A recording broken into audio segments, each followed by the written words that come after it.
Page 288. Dark Chambers for the Atari 2600, Atari 7800, and Atari XE. We're about to learn about the history of this video game and the interesting artwork in just a few minutes on Video Gamers Oasis on TikTok. Stay tuned.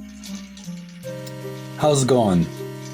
It's your lovable, adorable, juiceable, and irresistibly vacuumable host, Jeremy, back again with some more geeky, nerdy history of video game artwork.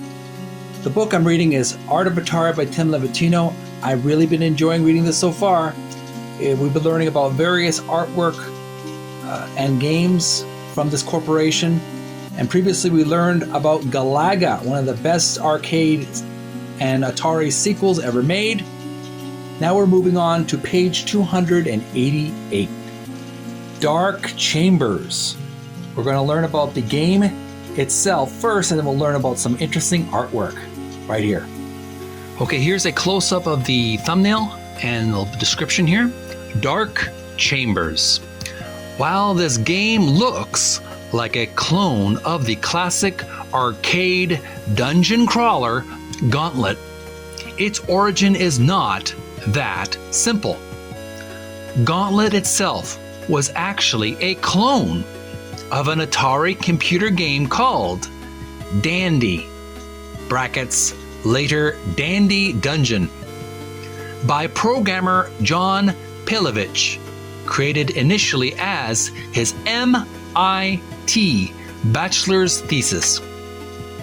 After the success of Gauntlet, Atari went back to the source and licensed Pilovich's game, remade it for the 2600 and 7800, and renamed it Dark Chambers.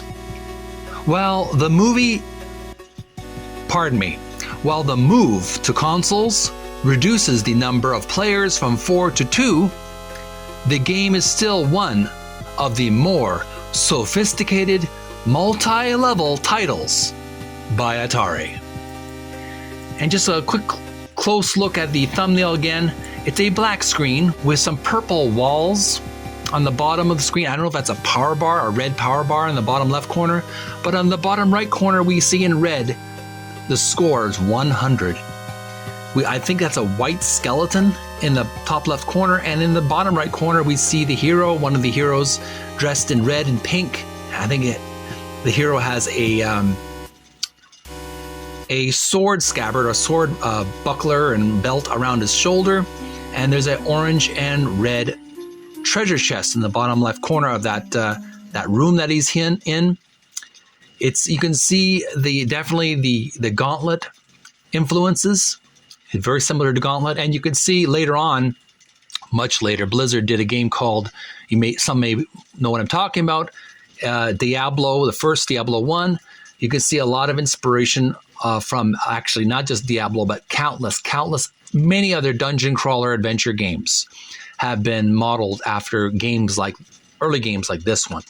I do remember playing similar video games, not this one, but similar video games of dungeon crawling and treasure hunting. So it was really interesting how John Pilovich created this game in university, MIT. So if you have this game on your Atari 2600, 7800, or XE, please, I encourage you to do some gameplay videos. I will send some likes and loves to your TikTok channel or your YouTube as well.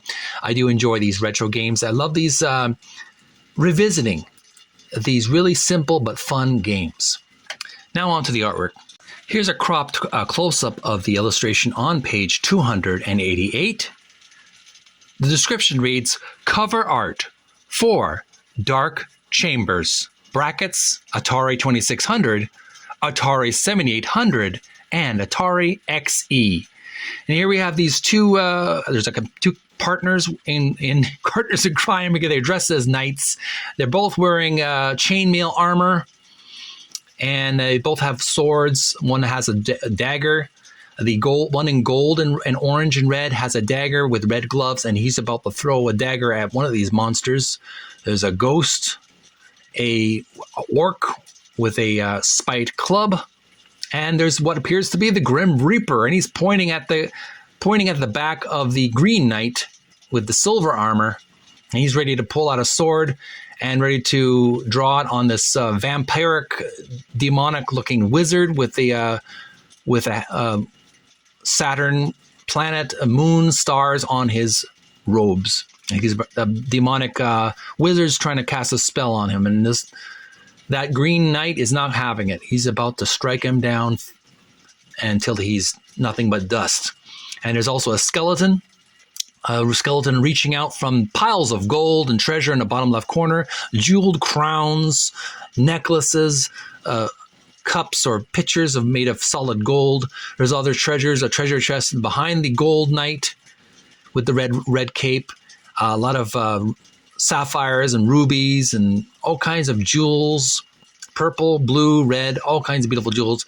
And there's a really nice detail in the dungeon. It almost looks like something out of a children's book, because I remember reading books like this where there was like a scary story and there was like a scary dungeon. It has almost like a childlike cartoony. It's not overly frightening. It's not terrifying. Obviously, there's a little bit of a childlike innocence in this illustration, even though it's supposed to be scary. It is very comical and cartoony, even though it is a scary dungeon crawler. So I still like it. I still like the imagery. What do you think about this imagery? What do you notice about the imagery? Do you think it's fun to look at? Do you think it's fun to have in your arcade room? Leave your comments below. I appreciate it. And yeah, that's basically Dark Chambers. Nothing more I can say. Two knights, gold and silver, working side by side, fighting evil together and collecting treasure. What a concept. All right, that's the game. And that's the artwork.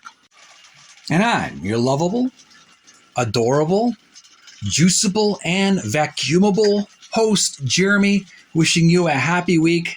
Thanks so much for tuning in, reading this book, Art of Atari by Tim Lapetino. We're going to continue on another day. We're going to learn about Akiri Warriors and the great artwork there. I hope you tune in for that next time.